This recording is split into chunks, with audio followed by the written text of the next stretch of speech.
Namaskar. I extend a very warm welcome to all of you. Good morning, all my friends in Finland, and good afternoon to all my friends in India. So it is indeed a matter of pleasure that we are on the second webinar in this webinar series on early childhood care and education. And today we'll be discussing promoting play and play-based learning at the foundational stage.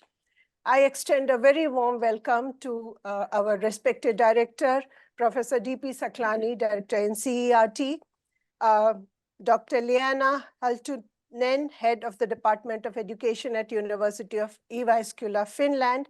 I welcome all the senior officials of the Ministry of Education, heads of autonomous institution, Joint Director, Dean, Principal of RIs, faculty members of NCERT, heads of the Department of NI, directors SCRT, SPDs, DIETs, principal, teachers, teacher educators, policy planners, administrators, parents and students in India and in Finland who have joined us today. Today I'm joined with my colleagues here in the studio. We have with us Professor R. Meghnathan. He's head of the Department of International Relations Division at NCERT. I'm joined by Professor Ranjana Arora. She's head Department of Curriculum Studies in NCERT. I'm joined by Professor Anupam Ahuja, who is in our studios at RIE. A warm welcome to you, Professor Ahuja. Thank you. I also welcome Dr. Merja, who will be the speaker for today from Finland. And so a very warm welcome, ladies and gentlemen, and we go to our next series. So we are going to have four sessions here. The first is going to be from Finland by Dr. Merja. So may I now request Dr. Leena for your opening remarks. Thank you, Dr. Suniti. Also, on behalf of me, very warm greetings from Finland. The weather is not very warm, but from my heart, the welcome words are very, very warm. So this, as Dr. Suniti said, is our second webinar related to early childhood education. And still, I would like to say my sincere thanks for our Indian partners organizing the first webinar in December. I have heard that there was a huge number of professionals listening to the first webinar. Today, our focus is on play, and especially on play-based learning. I'm sure that we all have a very personal and a professional connection to play. I think that we can all very easily remember the play or plays we enjoyed as being a child. And they are very important part of our childhood memories. And we can also recall memories, how and what kind of play children have enjoyed, and how we have seen how children have learned something through play. And I'm sure that we all agree that play is not just something just playing, but it is very meaningful part of childhood. And I hope that all children today and in the future can still enjoy play and playing. They will, and I hope that children will have time and opportunities to play.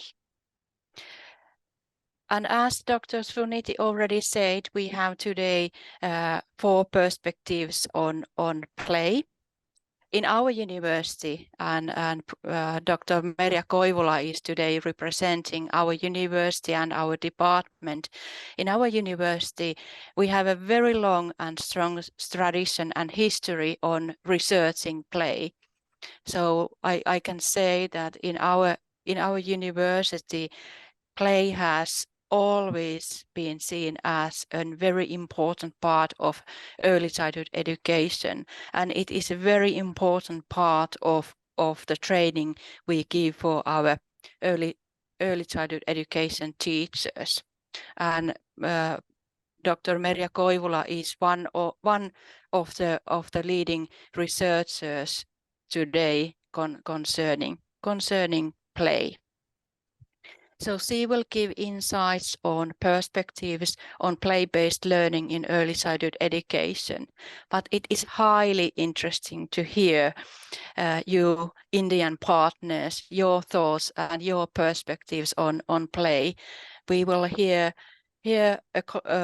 first India perspective is forgive me my pronunciation, but Jaadui Pitara, a collection of teaching learning material, and then we will hear by Professor Ranjana something about toy-based pedagogy, and Professor Anupam is talking about Barkha, a reading series of all based on UDL and Inclusive Education. So I'm very sure that we will have again an interesting webinar and possibility to change our knowledge to each other and hear perhaps a different kind of perspectives on play. So I wish you all a very good and successful webinar. Thank you. Thank you, Dr. Leena, for your opening remarks and also giving an insight as to what we are going to discuss today. So may I invite the first speaker, Dr. Merja Koivula, who is the senior lecturer in the Department of Education at Jyväskylä, Finland. Over to you, Dr. Merja. Thank you. I will start my slide sharing. And so it's a great pleasure that I have been given this opportunity to join you and discuss with you perspectives on play-based learning in early childhood education. So my name is Merja Koivula, and I'm a senior lecturer currently at University of Jyväskylä, and there in early childhood education. So in this presentation, I'm going to be talking about three perspectives. So first of all, I will discuss what do we understand when we talk about play-based learning, because there are several different perspectives and conceptions what is actually play-based learning. And then I will turn to speaking about teachers' role, which is really crucial and important in play-based learning. And I will conclude with some practical examples regarding play-based learning in practice. So those are based on my research data. And I will lastly conclude some final remarks regarding play-based learning. But let's start by definition. So quite often we tend to think that play and learning, they are really important and they are close to one another.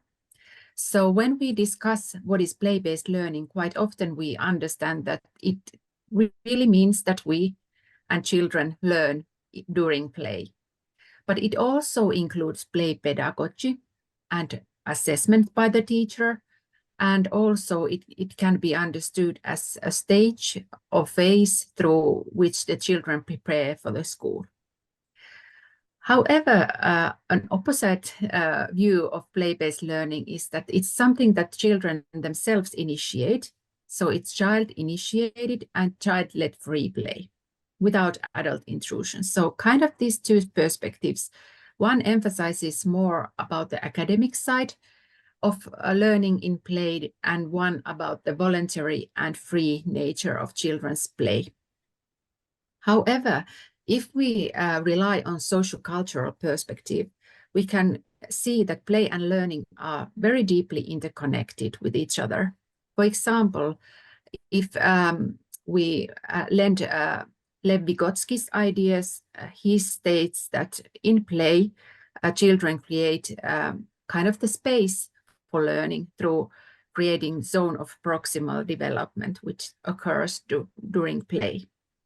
So kind of we can see that play can be a good platform for learning and facilitate learning in very many ways. And play and learning are very deeply interconnected with each other. But also what is emphasized is that adults have various different roles in children's play. It's not only their free and child-initiated activities, but adults do have roles in play, and I will discuss them a little bit later. But also research has found out that even adults' proximity to children's play matters.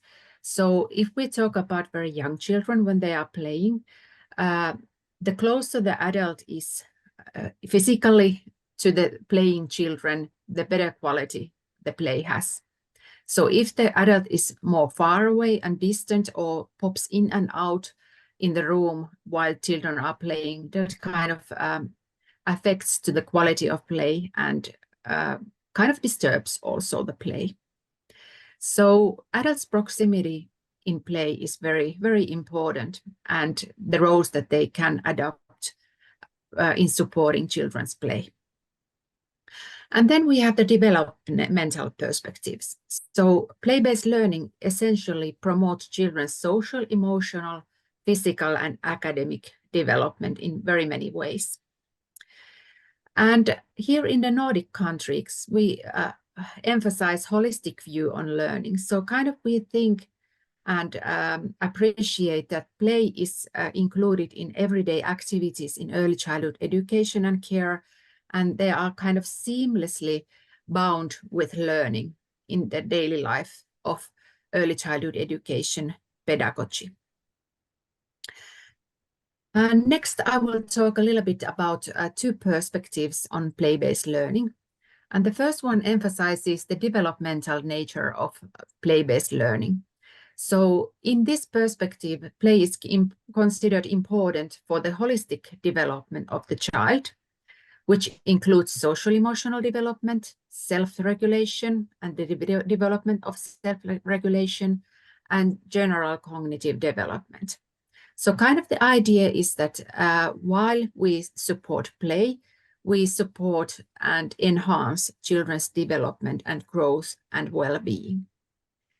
And in this perspective, the focus is not so much in the academic side of learning. So the idea is that the teachers should enable as much as possible time for play, and in particular children's child-initiated free play. So child-initiated play kind of dominates in these perspectives, but also, of course, the teacher can also be a part of children's play. However, the teacher's role is not to lead the play in this perspective. So the teacher's role is to provide space, materials, and time for the children's play, and kind of follow the children's lead in play. So observe and facilitate the play when children need help. The other perspective, however, emphasizes more the academic side of learning. So play promotes learning of academic skills, including early mathematical skills, literacy, language skills, reading, and writing. And here in this perspective, it is emphasized that the children learn through play while playing and kind of using play as a means for learning. And teacher's role here is a stronger one. So there is emphasis on teacher-led play or mutually directed free play in different environments. So the teacher here is more active, more involved, more guiding and teaching during the play, and teacher provides support for the children. So kind of the difference between these two different approaches is that in the role of teachers and the type of play endorsed. So in academic learning perspective, the teacher is more active in terms of being involved and leading the play. And in the developmental learning perspective, the child-led or child-initiated play is the dominating one, and the teachers have more marginal or observer facilitated role. So next, a little bit more about the different roles that teachers can adopt in children's play. First of all, the teachers can be kind of the stage or play manager role. So they are setting the stage for the play. They are taking care of that the environment in the ECCE is such that it invites children to play. They can guide children's behavior and give directives, and observe children's play. So kind of the challenge in this approach is that how to support children's positive involvement and positive atmosphere for play when quite often in play there are some negative forms of behavior present. So then the teacher's role kind of changes a little bit. So the teacher is trying to guide children not to behave in a negative way. The next role is as play enhancer. So teacher in this role participates in children's play and supports children's play from the inside. So this is a great opportunity, for example, to support children's language skills. So that while the teacher is playing with the children, he or she can help with finding correct words and developing play schemes with children. But the challenge is to what extent the teacher is able to follow children's lead, or if he or she adopts a more leading role, is it then going to be disturbing children's engagement if the teacher gives advice and tries to guide the play? So kind of it demands a little bit sensitivity from the teacher, how to approach the children so that their participation and active agency is supported and facilitated. Then the teacher can be a mediator, so he or she can help to enrich the play or help in different conflict situations. And conflicts are quite often happening in children's play while they are playing with each other, and they do need help quite often from the teacher to solve these conflicts in a positive and constructive way. And the final option is that the teacher is the planner of play. So in this case, teacher maybe comes up with a play idea and leads the play with pedagogical goals in mind. So maybe the teacher wants to achieve through play some, for example, learning of mathematical contents, for example. So the teacher can direct the play, but preferably it would happen together with the children. So scaffolding and supporting the play are the key words here. I think Bert van Oers has put the role of the teacher in great words here. So that's why I have lent this quote from him. So Bert van Oers says that the adults should never minimize children's freedom in play, impair their involvement, or impose rules that go beyond the activity needs of the children. So kind of the idea here is that the adults should follow children's lead and not to restrict the play. And then pedagogical adult engagement in children's play should primarily enhance the play format of children's activity and answer the children's need for help to improve their participation in the current role play. So the adults should help children and support them through scaffolding and support peers through scaffolding so that children can achieve new goals and kind of fulfill the activity potential available for them in the current role play. So next, I will discuss a little bit more practical side of play-based learning. So just to start with, the effectiveness of play-based learning stems from the intrinsic motivation that children have in play. So children are usually very, very motivated in play. They want to actively be engaged in play. And kind of this motivation is the key source for learning as well. So the motivation is very high usually, and children want to explore the possibilities in play, and that offers also a great platform for learning as well. So with regards to those teachers' roles in play, play-based learning can occur in spontaneous play among children themselves. Maybe the adult presence is not very strong in here. Then the teacher can guide the play, or even more strongly lead or direct the play. Or all of these different means can be implemented as a mix in the play. So the teacher's task really is to foster children's holistic development through enabling positive and supportive and encouraging atmosphere for play and space for play. So important is how children and teachers interact with each other, and how the teacher can in practice support children's peer interactions. And also the teachers need to plan enough time for children's play, because play and its development, it takes time. So as the following examples will show, kind of the initiating the play, it takes time as the children are planning what they are going to be doing during play. So let's go to examples. And the first one is quite a typical one. So playing shop. And at least here in Finland, this is quite typical type of play. So in this group, a few children had brought empty packages of food, for example, cereal packages or milk cartridges, to ECCE center to do shop play together. And they themselves made shopping baskets from cardboard boxes, and they also started to make cashing machine.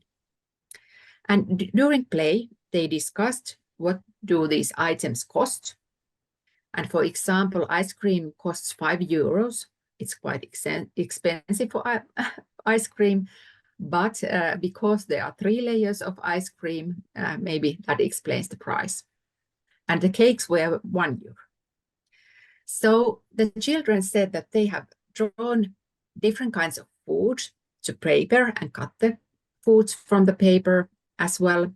Then they made bills and coins with numbers so they can use cash in their play. And then they had all kinds of delicious desserts and candy and such in the play. And they also made from paper some chefs and girls and boys, so new customers in the play. And kind of why I chose this example was that children built from scratch these materials, so they were making themselves these bills to use in the shop play. They had different roles. They were learning how to make numbers. They were using their creativity. So they had this kind of image, what kind of cashing machine would look like, and they tried to make one themselves. So there's a lot of creativity present in the example. There's a lot of enthusiasm as well, as all the children nearly participated during the day to this play. So it was also long-term play. And it was very much child-initiated. So they practiced taking roles, they practiced interaction and being together. The next example is a different one. So in this example, children are playing together, and these SM and M and T are pseudonyms for the children. They are girls, all of them. So S&M started the play, and then I asked if I could join. They said okay, and this play has been great. I invented the play and asked M to join. Play is nice, it goes well. They are playing school there. We have done homework and read. We have had recess. Both had stone that fell upon their hands and feet, apparently during recess. And then they went occasionally home back in Sweden by train. So this is a different country. Sweden is not Finland, so it's a country next to us. And then they went to Linnanmäki. It's another, it's in our capital, Helsinki. It's an amusement park. And our teacher happened to come also there. We had a math test in the amusement park. We have counted math. These girls have been at least in swimming hall and in library. This has received hearts in the book, and we have counted. We have made books from paper and school, and we have counted those calculations. This is these books of arts, and we have had arts lesson. These have drawn this kind of princesses and horses. So this is a discussion when children are explaining to the teacher what they have been playing. So the play started as role play. Then there is geography. So they are talking about other countries as Sweden. And then they are talking about another cities and where they have been in swimming hall and in library. And they have themselves crafted books from paper. So kind of a lot of imagination and creativity occurring in this play. And the final example is about playing cats. So the play started as zoo play, and the children were negotiating what to play. And the zoo play turned out to be a play with cats. So they said that you must be careful with one cat as she is angry. She only calms down as she gets treats.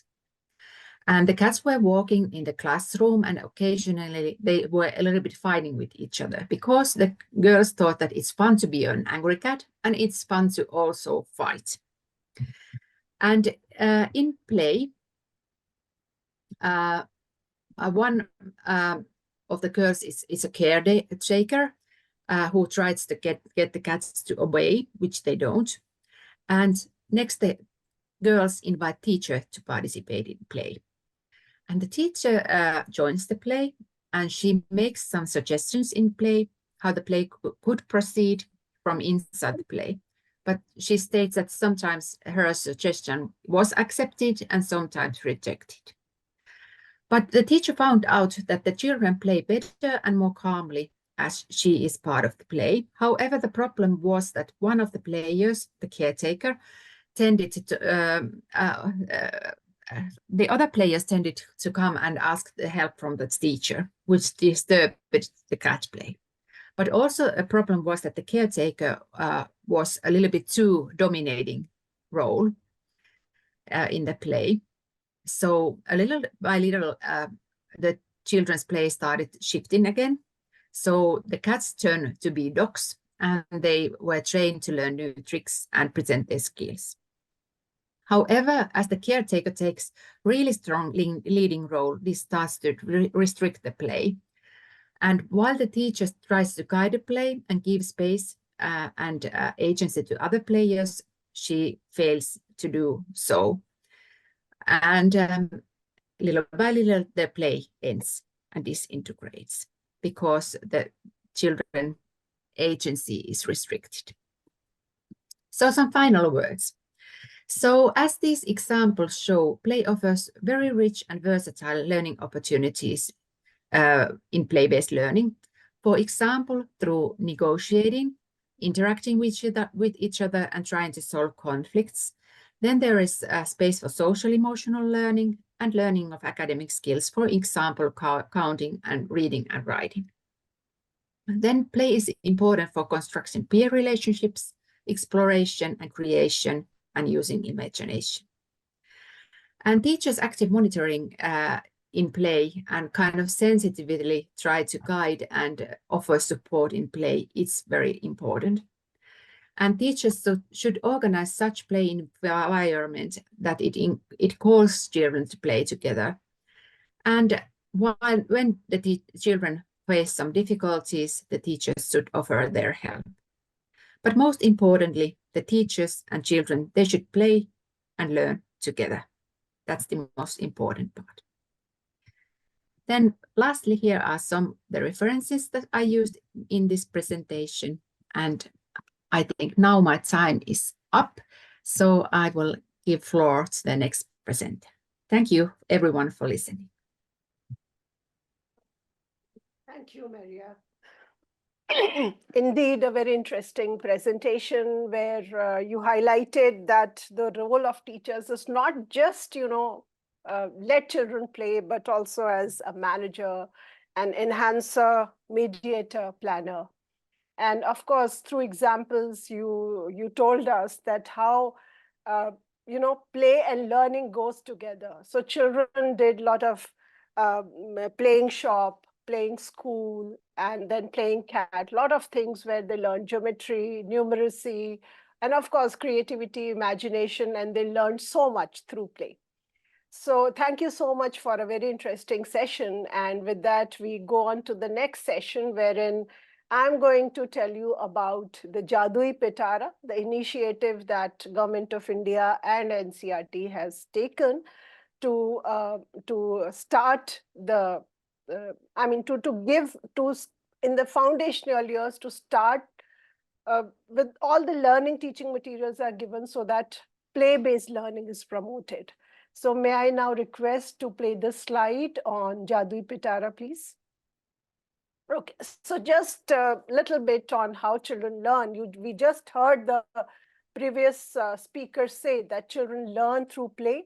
They learn when they experience, when they explore, when they discover, when they experiment. And children engage, adapt, and learn through action. So it's not just with children, but also with adults, they need to interact. So what is play? Play is a child's, next slide, please. So play is a child's work. And we just heard the previous speaker, give examples that when children participate, when they enjoy, and when they, like through play, when they learn. So it goes, learning and playing it goes hand in hand. And it has to be, they have to be actively engaged in the play. Next slide, please. So it is important that, because we just heard that it leads to holistic development of the child. They learn about their geography, they learn so many new words, vocabulary. For socio-emotional development, it is important. And they have a lot of learning opportunities through play. Next slide, please. So we also heard heard the last speaker say that 3 things are very important. First is that it should be the choice of the child. It should not be imposed on the child, but it should be the choice. It should give some kind of a wonder, and there has to be joy. So it has to be really enjoyed by the children, then only it becomes a play. Next slide, please. So what is play in early childhood education? A lot of things. Conversation is play, storytelling is play. So anything that is enjoyable to children is play.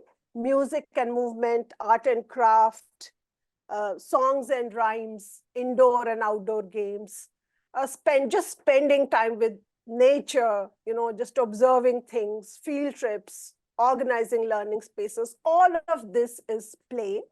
And when it is given in a playful manner, children really enjoy, and all of this is considered as play because children enjoy doing all of this. Next slide, please. So this is what is a Jaadui Pitara. So Jaadui, if I translate for my Finland friends, it is a magical box or a wonder box that we can say. So this is what we have launched. The Minister of Education, Shri Dharmendra Pradhanji, launched this box. Now it is full of learning teaching material. So this is how the box looks like. It has a shelf and then it has a mirror where while children are playing, they can, they can watch themselves. So it starts right from, for socio-emotional development, a mirror is what is very, very important. Next slide, please. So this is a box containing learning material, or we call it as learning teaching material for the foundational stage. And this is toys, this is activity books, this is play materials, this is manipulatives for children between 3 to 8 years of age. And as a recommendation of National Education Policy 2020 and National Curriculum Framework for Foundational Stage, this Jaadui Pitara has been developed, and it is mapped to all the domains of development. So you have material which actually leads to holistic development of the child. And a lot of printed material is already available in 13 languages, and we are trying to develop it into 22 scheduled Indian languages. Next slide, please. So this is what it contains. It has about 56 material in it. So one set is the print material, and another is the toys and games and puppets and dolls, etc. So we'll just, a bit in detail, we will just see what all is there in this Jaadui Pitara. Next slide, please. So in the published material, we have a teacher's handbook or a trainer's handbook, which gives a lot of activities. It is a bank of activities, which is for 3 to 8 years of age. It is 3 to 6 years. It is in a continuum. It suggests a lot of variation. It talks pedagogy and assessment together. So the activities are mapped to the curricular goals and the learning outcomes which are specified in the NCFFS. Then we have an activity book for children between 3 to 6 years of age. It is Anand. It has integrated worksheets. And whenever the child is ready, the teacher is supposed to give a worksheet to the child, and also helps in assessment. Then we come out, the Department of Elementary Education and NCERT comes out with a children's magazine called Phir Ki Bachon Ki. And it is a biannual magazine. It has a lot of interesting features in it. It has stories, it has a center spread, it has something I write and something you write. So a lot of interesting features are there. So we have kept this children's magazine in the Jaadui Pitara. Next slide, please. Then we have kept a series, a graded reading series. This series has 40 books. So there are 10 books for each series. May I have the slide, please? So, the first series is, the first 10 books are, they are mapped as red, and they have just one sentence story. So about 8 to 10 sentences are there, but every page has a diagram and it has one sentence. The next set, the blue one, has 2 sentences. The third set has 3 sentences, and the fourth set has 4 sentences. So this is a graded reading series. And as children master reading, they can go to the next set of 10 storybooks. So this 40 books of Barkha are kept in the Jaadui Pitara, and later in this session, we are going to listen to Professor Anupam Ahuja talk about Barkha as a UDL. So next slide, please. So then it has a lot of posters, it has poems, it has posters, and because it is written in Hindi, it talks about, so I'll just give you a brief. This is about a conversation happening between a spider, a squirrel, and a bird. And they're laughing at the spider because it is saying that I have 8 eyes. And then it says that, how the spider uses the eyes. So this is about, this is a lot of science integrated into the poetry, and this can be used for creating a print-rich environment. Children can use this rhyme and rhythm, and a lot of activities, rhyming words activities, a lot of new vocabulary can be introduced here. So we have 3 posters like this, which have poetry integrated in that. Next slide, please. Then we have these picture reading posters. This is the journey of wheat from farm to the plate. And it has a series of about 12 pictures which children are supposed to be reading, and at the back of it, a lot of instructions for the teachers and the parents are given. Can we have the next slide, please? Yeah. So it is, you can see, bilingual. We have written in Hindi as well as in English. So it is, how do we use picture reading about the poster, what this poster depicts. Then we have said what are the keywords which are there. About farming, about things which are there. Then what kind of questions can be asked to the child which are based on the poster, and what are some questions which are beyond the poster, and then what are some more suggestive questions are there. Can we go back to the previous picture right here? See now, so some of the questions which are based on the picture is what is happening in this picture, what is this lady doing, what is that lady, like how many things can you count like that, and what is happening in this picture. But then there are questions like what will happen if the farmer will decide not to sow the seeds or not to grow wheat? What will happen? We are a wheat eating country. So, those kind of questions are there. So we have about 8 picture reading posters in Jaadui, Pitara. Next, please. Next. So then we have this classification cards. You can see these are joker cards which have different colors, different shapes, and different expressions. So this is multiple classification. Children could use it to classify through the shapes or through the colors or through the expressions. So, and every set of things that we have has instructions in Hindi, written in Hindi as well as in English, and we are translating it into 22 languages. Next, please. So these are sequential thinking cards. So like we have a set of 4 cards where randomly given to children, and they are supposed to put it in a sequence, what comes first and then next and then next. Next, please. Then we have pre-number concept cards. These are, from bigger to smaller. And like that, we have thin and fat. So this is a series of 5 cards. And we have this, variation. So a lot of pre-number concept, big, small, thin and fat, like this number of concepts are there in these pre-number concept cards. Yeah. Then these are memory cards. You show the first card first, and then you just, the second picture has something missing. And then you ask the child what is missing, and they're supposed to remember what they saw in the first picture.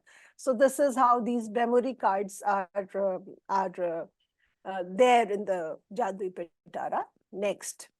Then we have these, so now we are focusing on classification, seriation, matching, sorting, memory. So all of the things, the key skills that we need to develop during the foundational years, the focus is there. So this is a color domino where children are matching the same colors. This can be given individually to children in small groups or in large groups. Next, please. These are number dot dominoes, and you can see at the back of all of these cards, we have given the instructions for use in English and in Hindi, and also translating it. So these are some number dot dominoes. So a lot of things for numeracy, literacy. Then we have these sequential thinking cards where there is a story. And so the first card, the back of the first card gives us the instructions as to how to use these story cards. And then the story is written in English as well as in Hindi. And then using the sequence, you have to remember the story and then arrange these cards into a sequence. So these are sequential thinking story cards. Next slide, please. Then we have a lot of these tracing cards. And before you actually force a child to hold a pencil, because all our researchers are telling us that children are being forced to hold a pencil and write alphabets and numbers when they're not ready for it. So we have developed these cards where just tracing card where the child has to trace these numbers through their finger and actually develop a schema for writing before actually holding a pencil. Next, please. Similarly, like we have the Hindi alphabet tracing cards, we have the number tracing cards. And then we have also suggested a lot of things that can be done. For example, we say that show like in which all ways can you make 3. So like if I'm saying like 3 can be 1 finger and 2 fingers together, or 2 and 1. So or maybe 4, 2, 1 and 3, 2 and 2.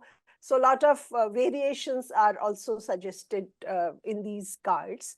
Next, please. And then a lot of play material for gross motor development is there. We have a ball, we have this hammering toy, we have a ladder, a rope ladder, climbing ladder, then we have blocks, then we have this. So a lot of things for gross motor development are there, a lot of toys. Next, please. Then we have, sorry. We have these feely bags, we have the stacking toys, we have abacus. So a lot of things for fine motor development are also kept in the Jaadui Pitara. Next, please. Then we have kept some musical instruments. And so you see all of these, some of these in the Jaadui Pitara. Next, please. Then as we saw the Hindi alphabets and the English alphabets, we also have so the number cards, we also have English alphabets, and we also have these alphabet tracing boards for strengthening early writing. And the whole concept of, so next please. Yeah, so that's it. But we have developed this Jaadui Pitara as a concept. And we are saying that get an idea from this Pitara, and then create your own Pitara as per your context, as per local toys that you have. So this just gives an idea, and we are doing a lot of training for the master trainers, we are doing a lot of training for the teachers, and telling them that how they can create these Pitara, which is mapped to all domains of development.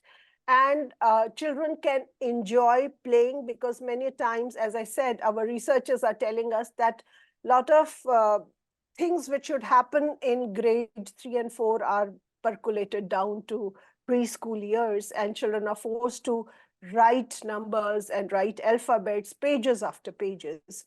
So we really needed to change that, and that's how the Jaadui Pitara and the toy-based pedagogy. So with that, I think we go to our next very interesting session on toy-based pedagogy, and we have Professor Ranjana Arora, who is head of the curriculum department in NCERT, and over to you, madam. Oh, thank you. Thank you, Suniti ji. So good afternoon, everyone who is viewing us, listening us. Thanks to Leena, Merja, and Suniti ji for setting up the stage. So now my presentation. Okay. So I think I have really collected previous slide, collected these two quotes, and this is the right time to read out these quotes. Toys are children's words and play is their language. So one can see that if Suniti ji has deliberated upon Jaadui Pitara, so the whole toys, posters, so those are the children's words, and Leena's and Merja's presentation has deliberated upon the language of play. So really these two go hand to hand. So now taking up this toy-based pedagogy presentation. Toys are a heritage since civilization began. So no doubt excavation of small carts, whistles shaped like birds, and toy monkeys. So these kinds of toys we got during excavation. So this depicts that toys are really integral part of our heritage. Next.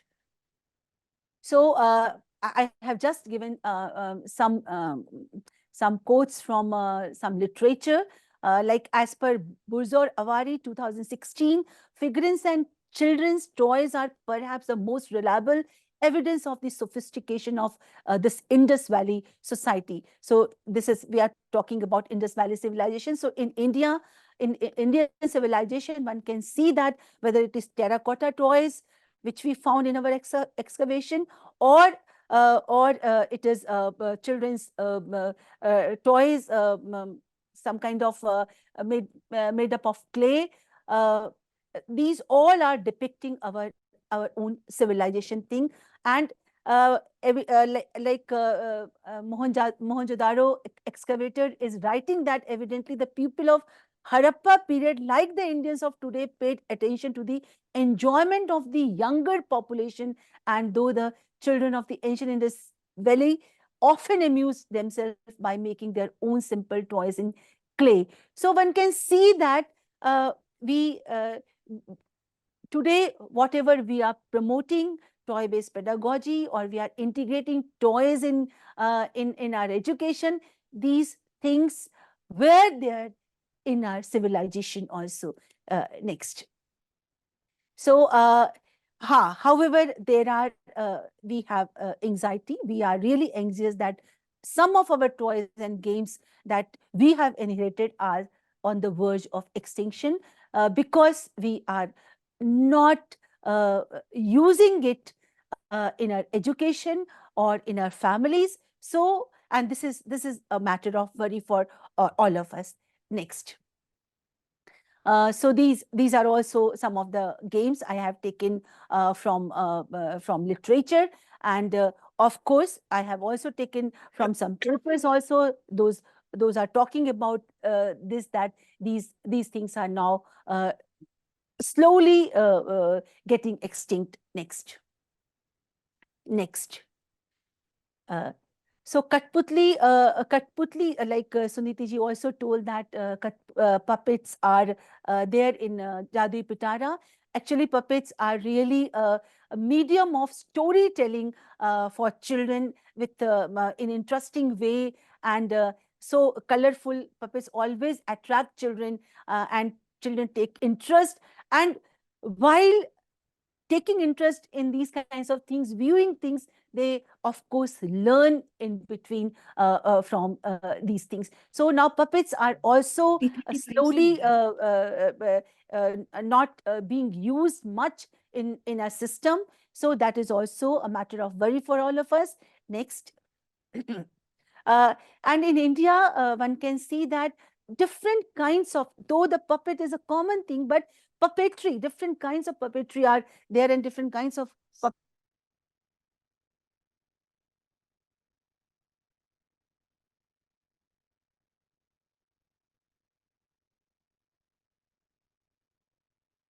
of our yes, ancient story, yeah, but through the string puppets. Yeah.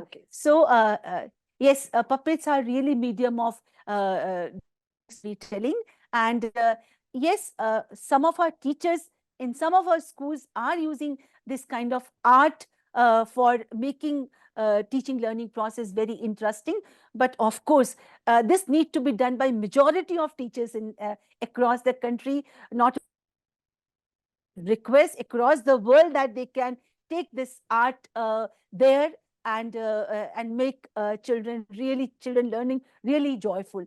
Next. So again, I will say that toys are really. We also had practice of creating toys and games for festivals, fair at the local level. Though these are also slowly getting diminished, but still somewhere we will find these kinds of practice of creating toys at the in the fair, and we'll get lots of toys. Children go to fair and lots of toys they get in the fair, and they ask their parents to take those kinds of things to home, purchasing that. So next. So now coming to National Education Policy 2020, it really emphasized on play-based pedagogy across the subject areas. So I'm not going to read it because I know that our viewers are must be aware of that what policy is saying. But one can see that whether it is knowledge of India, whether it is in curriculum and pedagogy, whether it is in mathematics and computational thinking, everywhere some kind of toy, puzzle, games, our policy is mentioning, because under mathematics and computational thinking, one can see that policy is mentioning through use of puzzles and games from foundational stage itself, activities involving coding to be introduced in the middle stage. So games, puzzles, quizzes, these kinds of things have been recommended in our national education policy. Next. Based on the perspective of National Education Policy 2020, and of course, lots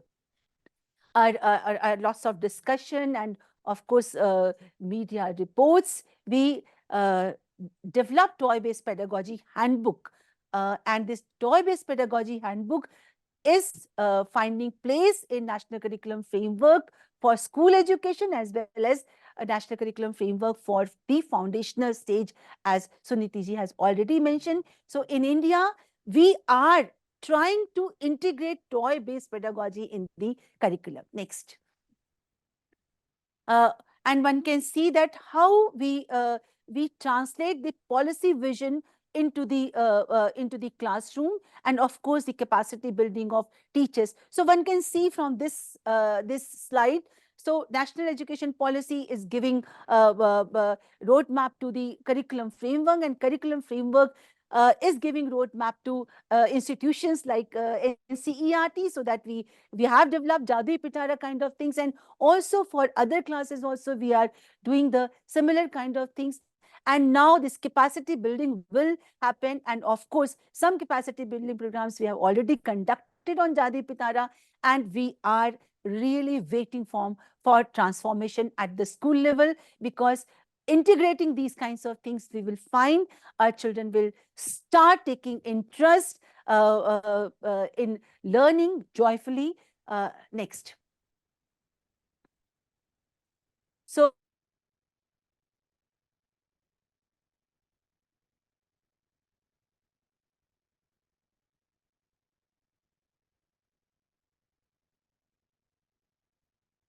वहाँ से ही नहीं है, वहाँ से ही नहीं है, हमारा तो ठीक है. And this is actually a guideline which promotes toy-based pedagogy integration in school curriculum. So that's why we developed it, and it takes care of from preschool to grade 12. Next.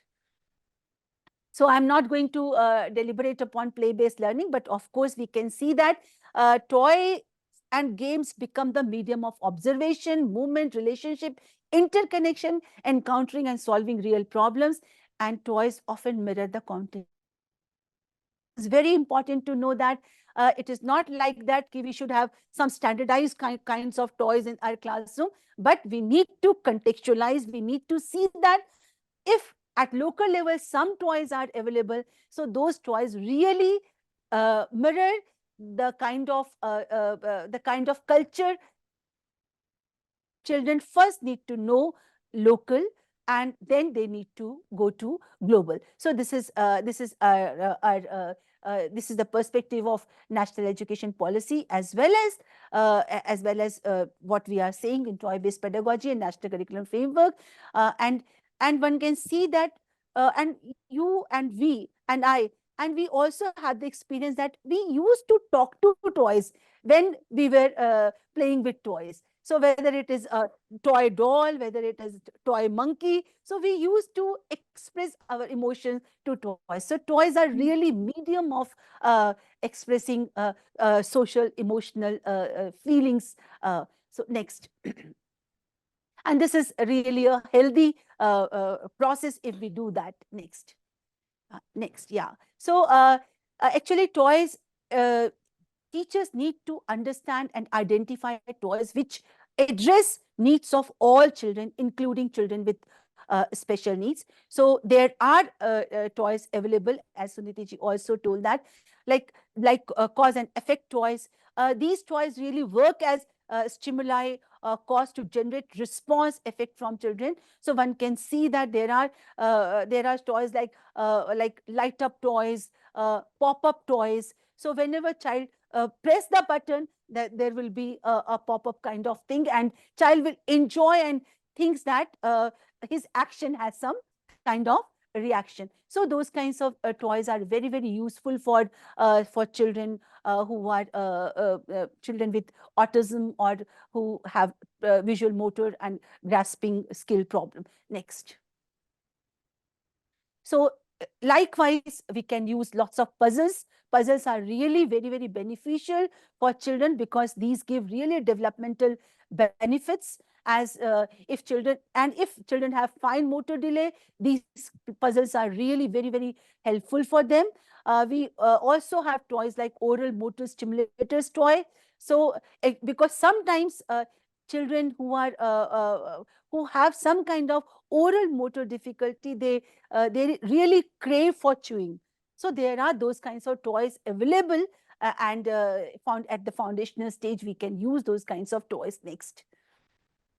So there are also toys which help children to improve their sensory perception, and these sensory toys are also like light up toys or water or sand tables. And one often see that in Balvatika or preschool, these kinds of things are always available there, so that children can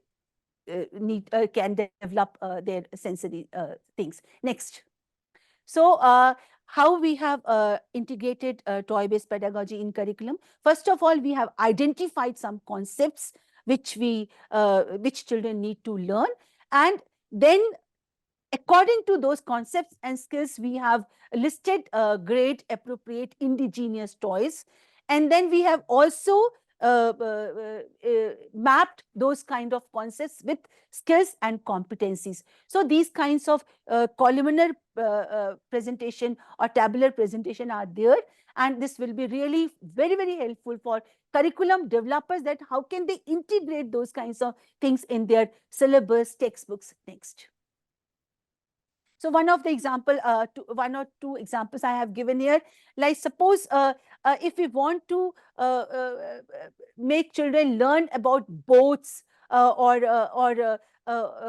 something like that, something one can say like whether object sinks or not, or sinks or float. So this kind of activity children can do. They can design their own boats with different shape and test to see that whether it is floating or it is sinking, and then they can discuss, they can conclude, and linking to this in higher classes, they can also understand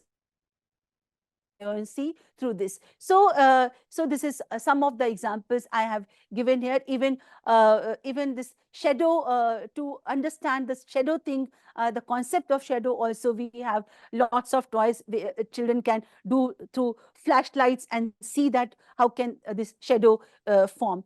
And moreover, with toy-based pedagogy, we can also do assessment very nicely, because children are busy with toys, playing, and simultaneously you are also doing their assessment, not only whether they are learning their cognitive skills, but also how they are at their social emotional competency, how they are appreciating things aesthetically. So those kinds of things we can do through toy-based pedagogy. Next. So yes, we can use toys as a tool for better learning. Children can create their own toys, their own games, their own projects. Even nowadays, at higher classes, there are lots of emphasis on electronic games, electronics toys. So that also we can motivate children to create that with foundational stage, with other stages. So if teachers belonging to other stages are watching this webinar, so they also can see that. So not only for the foundational stage, toys, puppets, and games are very useful for learning at the higher stages as well. Next. Of course, I have already told, and Suniti ji has also told, that learning by doing, children can make their toys and learn a lot through those kinds of toys. And school can motivate, even to small children, schools can motivate children to create their toys and then exhibit. Next. These are some of the pages I have taken from Arvind Gupta's book, which is saying that how can children create their own toys, whether it is whistle, whether it is a siren. Next. Whether it is a telephone ring, matchbox ring. And I know that we used to do in our childhood those kinds of things. Next. Next. So for promoting games-based and toy-based pedagogy, we need to have visual art and crafting, puppetry, games, puzzles, indigenous games, learning game simulator, because these kinds of things teachers need to collect it at the in her classroom and see that how can she promotes. Next.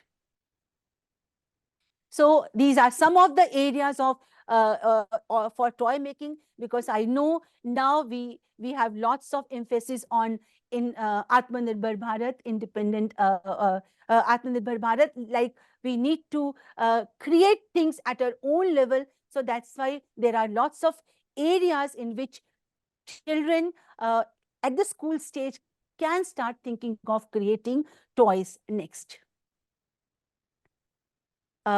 So lots of initiatives we have taken, as Suniti ji has already mentioned. Jaadui Pitara, textbooks also for classes 1 and 2 integrates toys, and capacity building of curriculum developers we have done and we are also doing. And now we are also in the process of developing syllabus and textbooks for classes 3 to 12 and integrating toy-based pedagogy into that. Next. So last but not the least, I just want to read Rabindranath Tagore's quote.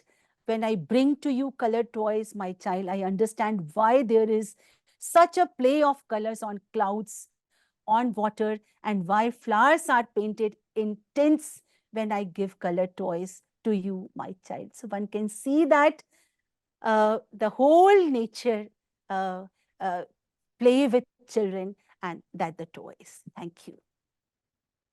Thank you, Ranjana ji, for a very interesting presentation indeed. You highlighted the indigenous toys which are there, which are a part of our history and culture, and also you also talked about toys for children with special needs, and also for the AR, VR toys that we have, and the apps, the gamified content that we have. So a range of things that we can take from this presentation. And with that, I go to the next speaker, that is Professor Anupam Ahuja. She is going to, because inclusion is a cross-cutting theme across all the areas that we did, which are a part of the MOU with Finland. So she has done a lot of good work on creating Barkha, that is a UDL based training. I spoke about Barkha and how that has been made as UDL for inclusion is what she's going to highlight. Over to you, Professor Anupam Ahuja. Thank you very much, colleagues and friends in Finland. I'm sitting here in Ajmer, which is a very sunny afternoon, much better than Delhi, friends. A warm greetings from Ajmer to you. And as Suniti ji just mentioned, today afternoon for the next 20 minutes, I'm going to take you over to looking at a reading series. The name is Barkha, a reading series. How we took this series, which is part of the Jaadui Pitara, and made it for all children. Keeping in mind the focus being that in all that we do, We don't forget those who are not in school. We don't forget those who are on the verge of leaving school. And we don't forget those who are in school but have different learning styles. So in my presentation, I'm going to focus a little bit about a flavor of what inclusion is in India and why, and what are some of the challenges we are facing. I'm going to spend some more time talking a little more about these books. Suniti ji told you that it's a graded series and there are levels, but I'll tell you a little more about this. And then I will tell you why we took up this exercise of making this series for all. And then what we did actually, which was based on some research features which we have used in the series. I will also touch upon what we learned from this series and how we took this into our textbooks and the poems that we write for children. And finally, this learning, these two big learnings, we took into developing e-content guidelines for children with disabilities. All this material, friends, has been widely disseminated with a very encouraging feedback that has come, and it has been done with the efforts of NCERT and the Ministry of Education, and it has been highlighted by its release by the minister, each one of them. So let me begin by just giving you just a glimpse at why we talk about inclusion in India. Well, the simple answer is our policies all along have said that we must look at the needs of all children. The current one emphasizes more that we should look at their needs with other children in regular classrooms. Our legal acts talk about it, and all our international mandates that we are signatories to have also emphasized that inclusion is the way forward for the large number of children in our schools in India. Our challenges are big as well, because the system is huge and diverse, as you all know, both in Finland, of course, and also in my country. We have large classes. And when I talk about large classes, I mean children going up to 80. Yes, you heard it right. 80 children in a class is also a reality. We have teachers who have read about including children, but not really practiced it. They think it is additional work. If I'm talking about the needs of diverse groups of children, we have also a difficulty that comes up with trying to see that special teachers work with regular teachers. We have issues about the attitudes that exist. The how of inclusion is also a big concern. Now, these concerns that I've just expressed are concerns that we see all over the world. So it becomes imperative that we look at material that is born accessible. And once we do that, then we are really and truly creating classrooms where all can be together. What we did at NCERT was that, as Suniti ji mentioned, we had this series which told us that a lot of good reading skills are being developed by children who were using these skills. So we said, let's embark on trying to explore how we can provide teachers in schools teaching learning material which is accessible. And then we took up this exercise by taking up something that's very dear to children, and that is stories. So we said, why don't we take up our own storybooks from the series and try to see how we can make them accessible by retrofitting. So we are not developing accessible material, but we are trying to see that what exists, can we make this accessible for all? Now, it looked very simple because we had read up a lot of research, we had seen what work was happening, but this task was very interesting because it posed many challenges on its journey of making it accessible for all. If you look at the original one, it is a very thin storybook, which is 16 pages. And if you look closely, there are illustrations on 3/4 of the page. Now, you see, when you open the booklet and you open 2 pages like this, one visual merges into the other sometimes as well.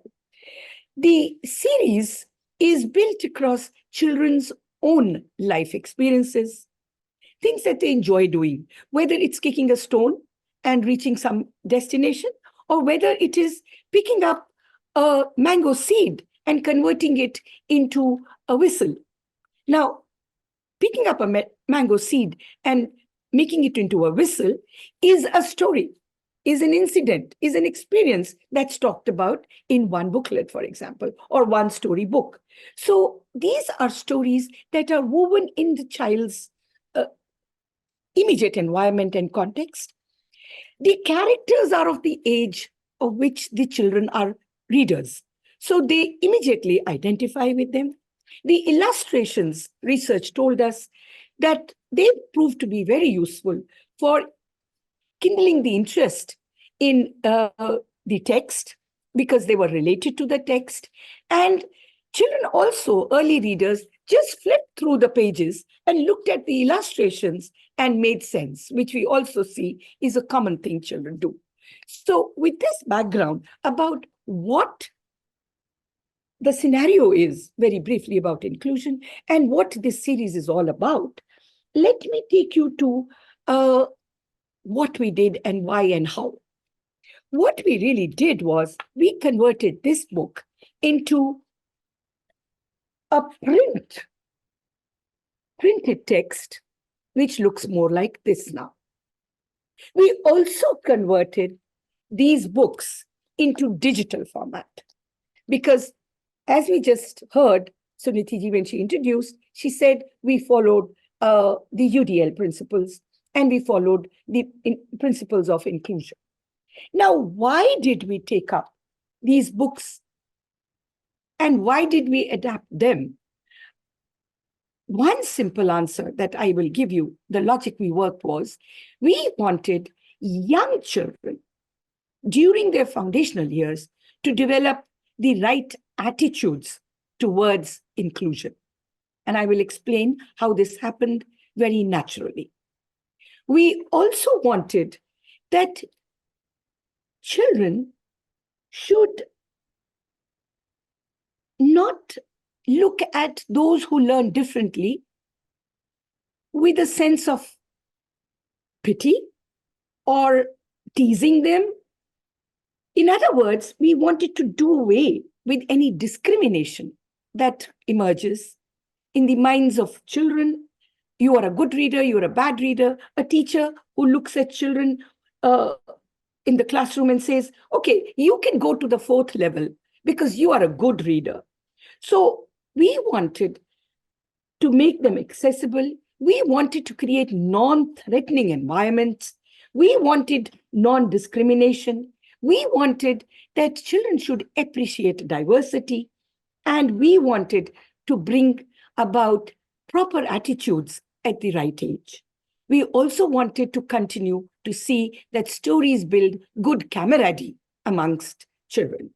Now, keep these thoughts with you because I'm going to now tell you how we did this then and worked on these aspects in making these books accessible for all. Let's look at the title page of this storybook. This triangle indicates the level of the book.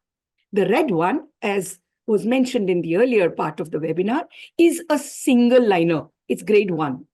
Now, if I have to make it accessible, I need to look at every aspect of accessibility so that every child is given an equal opportunity and there is equity in terms of how we are presenting the storybook.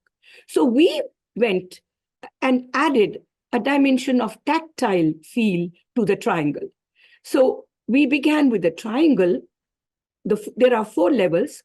So we gave triangle, circle, a square, and a star. Now, what we observed during our tryout was that when children identified the star page, many children would go to the star booklet and say, look, I'm a star reader. You see, I have a star on my first page of the book. That told us that that's not really creating an environment where what I just said, that differences should not stand out. So we adapted it and we made them a different texture, and we did away with the circle, the star, the square, and the triangle, and we replaced them by other tactile forms.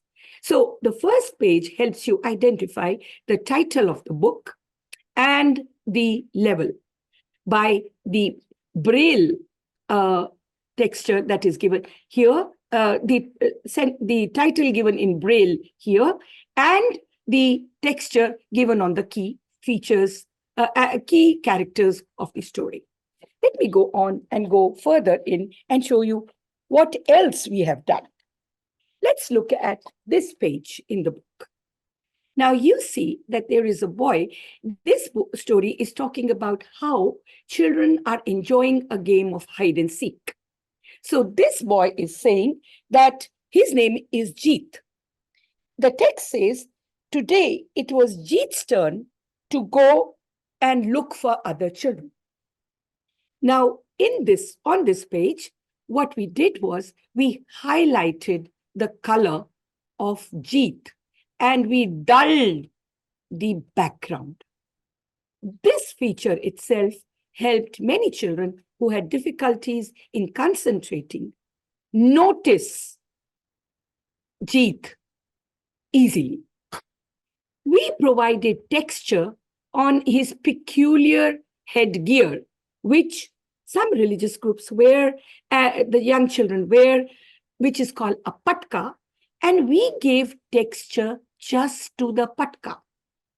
Now, when we gave texture to the patka, children with visual difficulties were easily attracted towards these visuals, and they wanted to feel the patka. Interestingly, the boy with the patka comes on every page. So gradually, the children learned that this texture means the boy who is called Jeet. And Jeet comes in 10 stories. So you see how providing a texture to a salient feature of a character gave eyes to the visual for all. And it also provided meaning, further meaning to the text that was written. What we had observed over the years was that when we give Braille text books or material, the books usually arrive late. By the time children use them, the Braille gets pressed and children are not able to use them because teachers don't stack books like this, but they tend to put them one on top of the other. And also, there is no concept of one child reading one book. So we decided that we are going to try this feature for young children, and we are going to provide Braille on the same page where there is text. When we did this, we came across excellent observations from children, which told us that we had introduced a script, and that is the Braille script, to children at a young age in a very natural manner. This was something that was different from what we had done earlier, and our tryout made us feel very positive about this change. We adopted a poly Braille, which does not get pressed and does not sit down for children and remains fresh for years. So this is another feature that we adopted to make the books accessible for all. There are many other features that we have also added. You will wonder, where did we arrive at these features? Well, friends, we organized national workshops where people who work very closely with children with disabilities looked at every page of this original Barkha and gave us what features they would like to see for their children. When we collated all the data that they gave us, we realized that this was almost a very long wish list. And if we were going to fulfill this wish list, we would lose the form of the book and it would rather be a complicated book. So then we changed course, just like the Google Maps. And we said, we're going to now identify those features from all that you have given, which run across all groups that had sat down to think. So these two features that I've told you, the tactile feature given to the main character, the text and the braille on the same page, is something that has come from the common features. Working on the visuals is also a feature which has come from the common features. We gave a black border to the visual. Now you see how this simple black border makes the visual stand out more clearly and more useful for many children. It helps children with attention deficit. It helps children who don't want to look at more than 2 or 3 pages and then run away, because it just helps children focus better. We learned that children had difficulties in starting a sentence when they're reading and moving from left to right. We gave a simple tip: green light, it means you start from here. Red light, which tells you you stop. Now you wait for the next sentence. Now, when we had 4 sentences, we realized that this green and red dot just made reading much easier for many children. We also used another excellent tip that came when we were using the books, and that was that when there is a difficult word, children tend to stop at a difficult word, and if there are too many words that they don't understand, they tend to lose focus. So we provided a window in the book itself, on the very page, and this visual gave the full visual picture of the difficult word, and the word was also in braille and text. Now, children can open this book without feeling small or different from others, and they could do this as many times as they wanted. This again made reading fun and easy. We provided an arrow at the bottom of the page. This helped children to navigate in the book. Now, this simple arrow in the digital version helped children move from page 4, if they forgot who were the characters, back to page 1.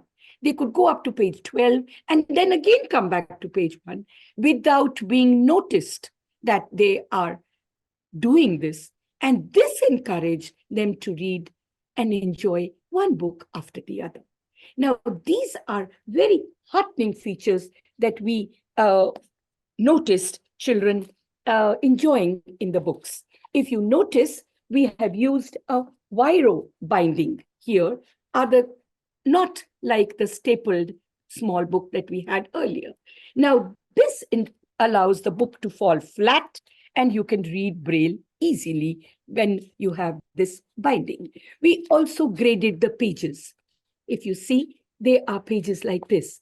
This makes it easier to flip, because children who have difficulties in coordination may find this also a difficult step. We did not leave it at just this. We also put a notes for teachers at the end, which is both in English and Hindi, just to help them relook at what they would like, they should notice and work on when they are teaching children. The end of each book takes you to the other books in the series to kindle interest amongst children and all children about what are the other books that are available. Each title is again provided in braille and in text. Now, these features in the digital version were taken forward, and in addition to these features in the digital, we also provided the possibility of changing the text, the color of the background in the text. So you could read on yellow and black and purple and green, whatever the child chooses. You could pinch in and pinch out and increase the size of the text. You could read the difficult words as a pop-up. It would come the window would open and you could again look at them very closely. When we worked on this, we found that how to use is also something that teachers asked us. So we included a page on how to use in the series. Now, all this learning that we learned from here, we have taken this to working on chapters in our books in NCERT and some poems. In collaboration with South Korea, we worked on this project, and we also found very heartening good results when we took this learning of making accessible learning into trying out working on chapters of books. We prepared videos of the chapters, that is the content in the books, in sign language. Now, this was a very important feature which we had learned when we were doing this adaptation with Barkha. We provided an introduction to each story in a video form. Now, this video was both in regular language and in sign language. Now, the sign language video, again, in a very natural way, introduced to children that signing is also a form of communication. So you see, through such simple ways, we brought in inclusion into the classroom and inclusion in the minds of young children so that they appreciate Braille, they appreciate different styles and pace of learning and reading. They appreciate that there is a camera ready. Even when I cannot see, I can read in Braille. The other child can read simple text. So in this way, children appreciated diversity. If a title of a book sounded something that children with disabilities may not have ever played, for example, hide and seek, we gave an introduction which says, children, we all play games, some inside the classroom, some outside.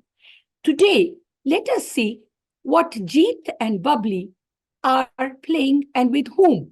Who finds whom? Let us read the story Chupan Chupai, that is hide and seek. Now, this small introduction gave an introduction to a child who may have never played this game, that it's a simple game where somebody counts and then goes and looks for those who are hiding in different places, and it becomes fun. So you provide an equal opportunity to a child who may never have played this game also to get interested in this title and read it. This learning was also taken to developing the e-content guidelines. Let me end by saying these stories are really full of fun and bring in cheer on the faces of children. And during the COVID pandemic, we found that the number of children visiting the NCERT website to read these books with their teachers and parents just shot up. So this tells us that there is a lot that we can work on when we decide to make that material. It is accessible. And even when we retrofit, we can do this. Obviously, bringing and developing born accessible books is the best way forward. We hope to do that with our policy initiatives, and we hope to see that such books become the norm and not the exception. We tried to do it, finally, friends, in the early years, because we said if we give something that's so palatable to young children, they will demand for these books in the later years as well. And we educators will be challenged to provide them with the best, which is what they deserve. Thank you very much. Over to you, Suniti ji. Little mindfulness, little adaptation, and you make it accessible for everyone. I think we are getting questions in the YouTube saying so much can be there in one book, you know. So a lot of appreciation for the efforts. Thank you so much for your session. And with that, we come to the end of this session. And may I now request Professor Meghnathan to give his final comments on the entire session. Without taking much time. Yes. I'll take only 2 or 3 minutes at the most. I guess it has been a long time, more than 2 hours, more than. Thank you, Professor Suniti ji. And we have been listening to and rather watching the presenters from the beginning, from Merja to Professor Anupam Ahuja, Professor Suniti, and Professor Ranjana Arora. And three things, I'm not recalling whatever you have been saying and people have listened to it. So 3-4 things come into mind as a kind of reflection from these presentations. One is, what is learning? The answer I have got, like many of you may have got, is learning is an engagement with something, engagement with language, engagement with concepts. And how is that engagement happens is the question all of you without explicitly asking have put and answered it. What is engagement? Engagement is, I'm a language educator. So for us, engagement is working in language. The same way, what is an attitudinal development? Through storytelling. I listen to the story, I tell the story, I get engaged with the ideas of the story.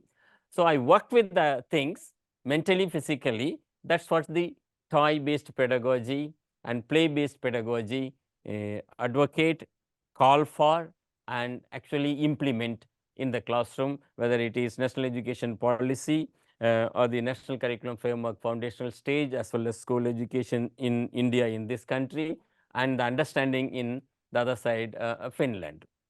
So in that case, these ideas our speakers have thrown open today, based on the experiments, experience, and the research-based evidences, making a case for play-based pedagogy and toy-based pedagogy and